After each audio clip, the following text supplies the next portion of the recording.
Donc maintenant, vous allez voir le principe de calpinage de notre coffrage Gridflex. Donc pour ça, nous ouvrons le fichier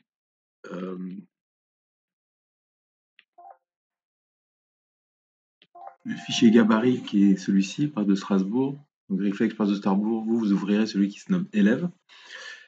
Là-dedans, dans les familles, si vous ne les trouvez pas, vous faites rechercher. Je vous montre quand même, donc on a le plan en 3D, les 4 cellules dont je parlais tout à l'heure. Si je clique sur niveau 1, donc bien sûr, avant, je me serais mis, je le dis parce qu'il y en a certains des fois qui oublient, je me serais mis dans méthode étaiement, feuille, méthode étaiement, nomenclature, méthode étaiement. Comme ça, je suis sûr de voir juste les plans dont j'ai besoin et les nomenclatures dont j'ai besoin qui s'afficheront. Et l'idée là, ça va être de placer nos familles Gridflex. Donc là, je fais rechercher. Je fais réduire tout, excusez-moi, j'ai fait une bêtise. Donc là, je fais rechercher Gridflex.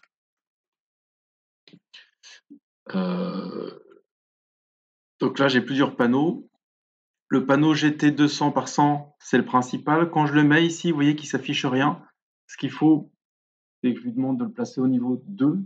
Parce que comme je suis en plancher au niveau 1 et que j'ai une vue qui regarde vers le haut, si je le mets au niveau 1, en fait, je le mets en bas, je ne le verrai pas.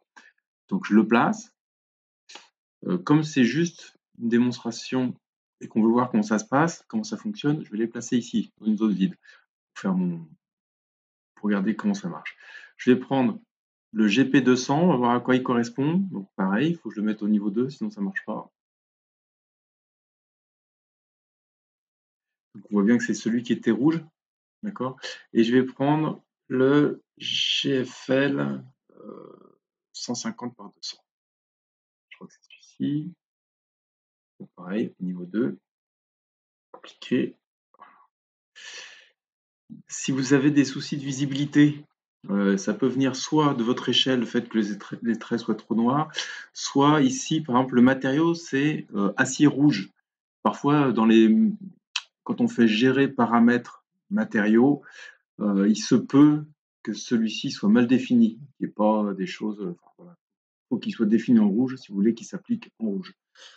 Maintenant, je regarde ce qui se passe au niveau 3D.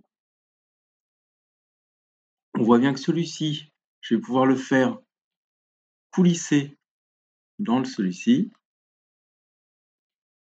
voyez le principe. Et celui-ci, je ne vais pas pouvoir le faire coulisser. Par contre, je vais pouvoir le faire. Vous voyez. Attendez, c'est bien. Voilà, je vais pouvoir le mettre comme ceci, par exemple. D'accord.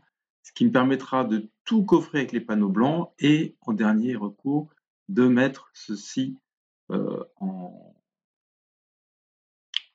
Vous voyez, on a la place pour mettre 3 poutrelles. Ceux-ci se mettent par en dessous et ceux-ci coulissent. On ne peut pas, enfin vous verrez, on ne peut pas faire n'importe quoi. On ne peut pas mettre ceci à la place du rouge, les mettre comme ça, c'est pas possible, d'accord, c'est pas fait pour. Et puis et surtout il faut faire attention à ce que ces poutrelles là ne se croisent pas, d'accord. Donc par exemple, on ne peut pas, je vais le faire tourner, celui-ci, si je le fais tourner. Je le dis parce que j'ai toujours des élèves qui me font: «On ne peut pas le mettre comme ça». D'accord? Ça paraît évident. Si vous avez un doute, vous regardez dans la vue 3D. Je vais enlever celui-ci. Vous voyez, j'ai toujours des élèves qui confondent les poutrelles du dessus avec les poutrelles du dessous, et cetera. C'est vrai qu'au bout d'un moment, on ne sait plus trop ce qu'on fait. Faites attention. Les rouges, transversales, les jaunes, longitudinales. Voilà. Je me rends compte que sur mon panneau blanc ici, j'ai un petit défaut. Alors c'est marrant parce que quand j'ai fait le TD, c'était sur le panneau rouge, c'est pas grave, je vais faire gérer. Dans l'acier blanc, enfin, celui-ci, je vais le dupliquer. Enfin bon, je vais le faire après, c'est pas grand intérêt. En fait, celui-ci, je vais faire un acier blanc qui l'affiche blanc, comme ça je suis sûr de pas me tromper. Voilà. Maintenant, quand on va disposer ces panneaux, il va falloir réfléchir au sens de pose. Donc repérer pour chaque Ce que je vous conseille, en fait, la règle de base, ça va être d'aller repérer. Moi, je le modélise avec ce petit symbole-là, pardon, petit détail, qui s'appelle flèche bleue. Je vais dire dans quel sens je réfléchis. Par exemple, ici, je vais calpiner dans ce sens-là, je suis au ras de la poutre, et je vais calpiner tous mes panneaux blancs dans ce sens-là, et je vais compenser en transversal et en longitudinal, ou le contraire selon le sens de pose des panneaux blancs. Donc mon sens, si je le fais, ce sera bien comme ceci, et après je fais AL, je me cale, hop, voilà. Ça, ce sera mon premier sens de pose. On aura pareil pour les top dalles. Ici, on va voir, c'est une zone un peu plus complexe.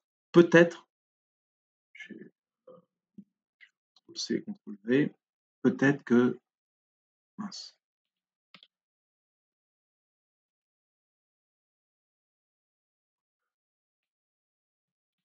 excusez-moi, peut-être que ce sera comme ceci, faire une première zone comme ça, une deuxième zone comme ça, puis essayer de compenser là. Pour celui-ci, vu qu'on a une pente là, très sans doute que l'angle droit à partir duquel on va commencer à travailler, ce sera celui-ci. Donc si je prends ma flèche bleue, je la mets là, et je vais faire AL, hop, pour l'aligner, et voilà. Et sans doute que celui-ci, vu que tout est biais là, c'est un peu le bazar, je vais partir de l'angle droit qui est ici. Je vais prendre la flèche bleue. Alors, petite remarque, si j'avais fait un bloc, si j'avais fait une famille d'annotations plutôt qu'un groupe, ça aurait été plus simple, j'aurais pu, le retourner automatiquement. Qu'est-ce que je fais? Je le tourne, j'y arrive pas, voilà. Et ensuite, avec la commande aligner, je viens me l'aligner comme ceci. Aligner, c'est AL, AL comme aligner. Voilà. Ça, vous avez intérêt à positionner les petites flèches bleues pour vous souvenir de. Ça vous permet de réfléchir dans quel sens vous allez poser les panneaux. D'accord? C'est important parce que si vous commencez n'importe comment, par exemple, si vous commencez d'ici, c'est sûr que ça va pas marcher. Si vous commencez de cet angle-là, par exemple, c'est sûr que ça va pas marcher. Essayez de faire le plus simple possible. Commencez par l'angle droit qui paraît le plus simple, qui permet de couvrir la plus grande surface. Et après, on verra pour les petits bouts qui débordent.